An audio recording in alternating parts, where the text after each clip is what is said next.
കൈപ്പിടി വെക്കണ്ട. അത് കാര്യം ഞാനല്ല ഇവിടെ കൃപയാണ് രണ്ട് പറയുന്നത് മാത്രമേ ഉള്ളൂ.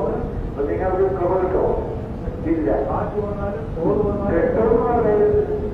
ജീവിതത്താലും ആരെക്കുറിച്ച് ചോദിക്കുന്നതിനേക്കാളും കൂടുതൽ 20 ദിവസം ഞാൻ അറിഞ്ഞുകൂടിയിരുന്ന മഴക്കാലം വളർന്നു കുറച്ച് അല്ല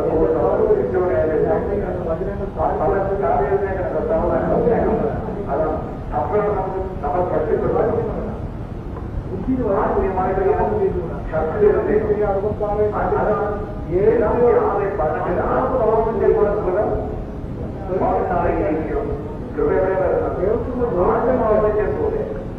അതുകൊണ്ടാണ് ആത്മാവിൽ പ്രവർത്തിക്കുന്നത്. കൃപയാണ് ഇഷ്ടം ഒരു കൃപ. ഞാനല്ല പ്രവർത്തിക്കുന്നത്, എന്നിലുള്ള ദൈവകൃപയാണ്. ഞാൻ കൂടുതൽ പ്രവർത്തിച്ചത് ദൈവകൃപയാണ്.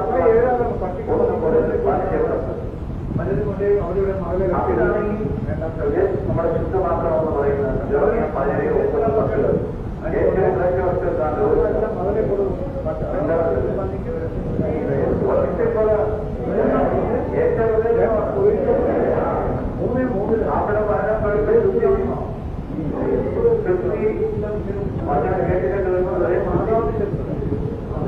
ആദ്യം വന്ന ഭയങ്കര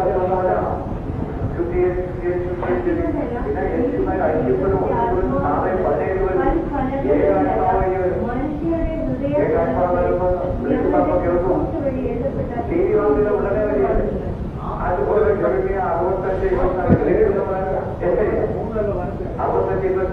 4 വൈദ്യുതമനങ്ങളുടെ ഇവിടെ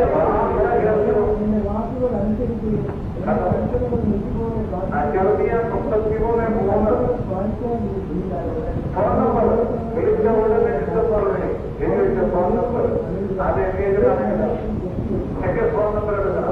നമ്മുടെ സമീപത്ത് 17 നിയമമാത്രം 30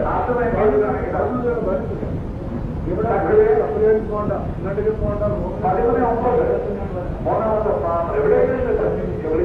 നമ്മുടെ സമീപത്ത് തന്നെയാണ്. പാപത്തിൽ കിടന്നുകൊണ്ട് വിളിച്ചാലാ യോഹന്നാൻ 9:9 പാപിയുടെ പ്രാർത്ഥന കേൾക്കുമോ? പാപ്യാപ്പിച്ച് കർണാടക പാപ്യാപ്പിച്ച് എല്ലാം പറയുന്ന പ്രാർത്ഥിച്ചാൽ കേൾക്കുമോ? കേൾക്കില്ല. പാപിയുടെ പ്രാർത്ഥന കേൾക്കില്ല. എന്റെ 59 തിരിച്ചുകളെ കേൾക്കില്ല. അതേസമയത്ത് നിങ്ങളുടെ ഏകമാനത്തോടെ ഇരുന്ന ഒന്ന് കുറച്ച് ഏകമാനത്തായിരിക്കും പറയാൻ അത് സ്വർഗത്തിലല്ല. ഇത് കേട്ട് പ്രവർത്തിക്കാൻ ആ കടലിനക്കരെ പോയി അത് നമുക്ക് കൊണ്ട് തരുമെന്ന് പറയാൻ അത് കടലിനക്കരയുമല്ല. വചനം നിനക്ക് സമീപസ്ഥമാണ്. അത് നിന്റെ അധരത്തിലും ഹൃദയത്തിലുമുണ്ട്. അത് പ്രാവർത്തികമാക്കാൻ നിനക്ക് കഴിയും. വചനം എന്നും തേടിപ്പോണ്ടെന്നോ? ഹൃദയത്തിലും അതിന്റെ അധരത്തിലും ഹൃദയത്തിലുമുണ്ട്. ഇതുകൊണ്ടാണ് ജോഷുവ 1-ാം അധ്യായത്തില് 18-ഉം 8-9 വാക്യത്തിൽ പറയുന്നത് നിന്റെ ആധാരത്തിൽ വചനം ഉണ്ടായിരിക്കണം. ന്യായപ്രമാണം ഗ്രന്ഥം എപ്പോഴും നിന്റെ ആധാരത്തിലുണ്ടായിരിക്കും.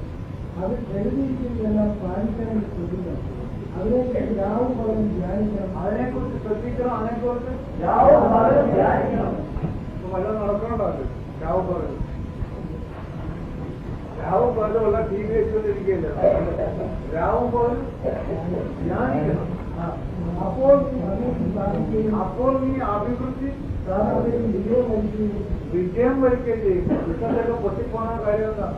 ഇതില്ലാത്തതുകൊണ്ടാണ്. അതർത്തിൽ വേറെ വല്ലതൊക്കെ ഇരിക്കും കണ്ടോ? അതർത്തിൽ ജ്ഞാനം വേണോ? ഇതുകൊണ്ടാണ് മലാക്കി 2-ല് 7-9 വേണമെന്നില്ല. ഓരോരുത്തരുടെ അതരത്തിൽ ജ്ഞാനം വേണമെന്ന് പറയുന്നത്. ജ്ഞാനം തേടി എല്ലാവരും നമ്മുടെ മലാക്കി 2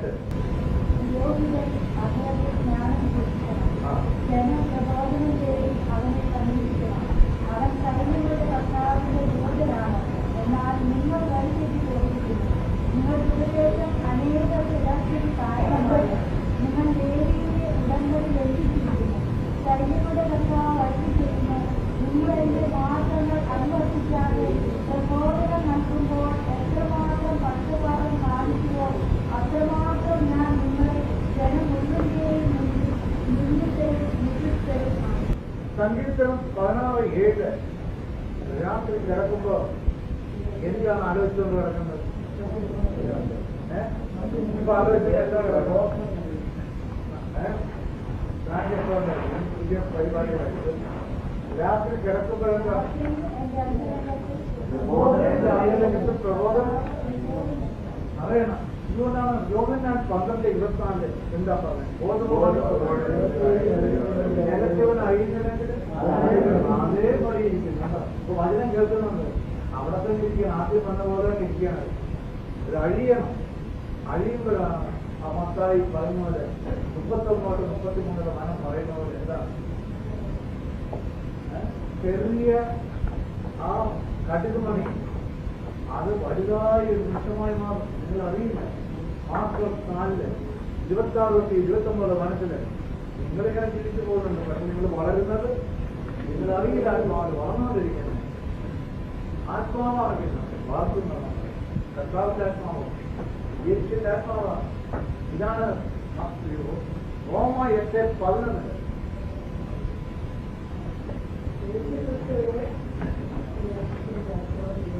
യേശുക്രിസ്തുവിനെ യേശുവിനെ മരിച്ചവരിൽ നിന്ന് ഉയർപ്പിച്ചവന്റെ ആത്മാവ് നിങ്ങളിൽ വസിക്കുന്നുണ്ടെങ്കിൽ യേശുക്രിസ്തുവിനെ ഉയർപ്പിച്ചവൻ നിങ്ങളുടെ മറ്റു ശരീരങ്ങൾക്ക് നിങ്ങളിൽ വസിക്കുന്ന തന്റെ ആത്മാവിന് ജീവൻ പ്രദാനം ചെയ്യും.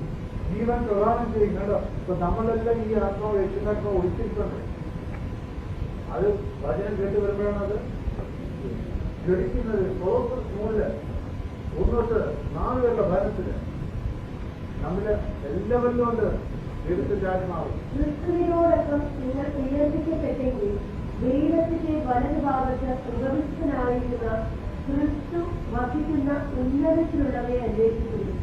ഭൂമിയിലുള്ള വസ്തുക്കളിലല്ല, പ്രത്യുത ഉന്നതത്തിലുള്ളവയെ ശ്രദ്ധിക്കുന്നു. ഏതിലാണ് ശ്രദ്ധിക്കേണ്ടത്? ഉന്നതത്തിലുള്ളവയെ ശ്രദ്ധിക്കാൻ. ആ ഉന്നതത്തിലുള്ള ശ്രദ്ധിക്കണമെങ്കിൽ ശ്രദ്ധിക്കുമ്പോഴാണ് വൈകും. എന്തെന്നാൽ നിങ്ങൾ മൃതരായിരിക്കുന്നു.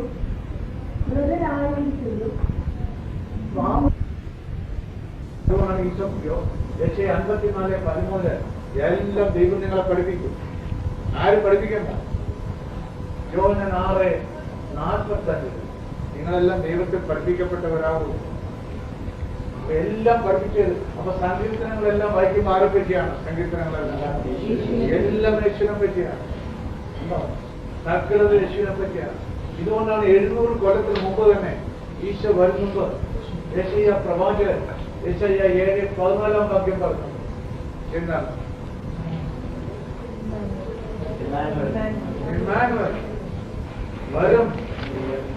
നിങ്ങൾ കൃപയിലാണെങ്കിൽ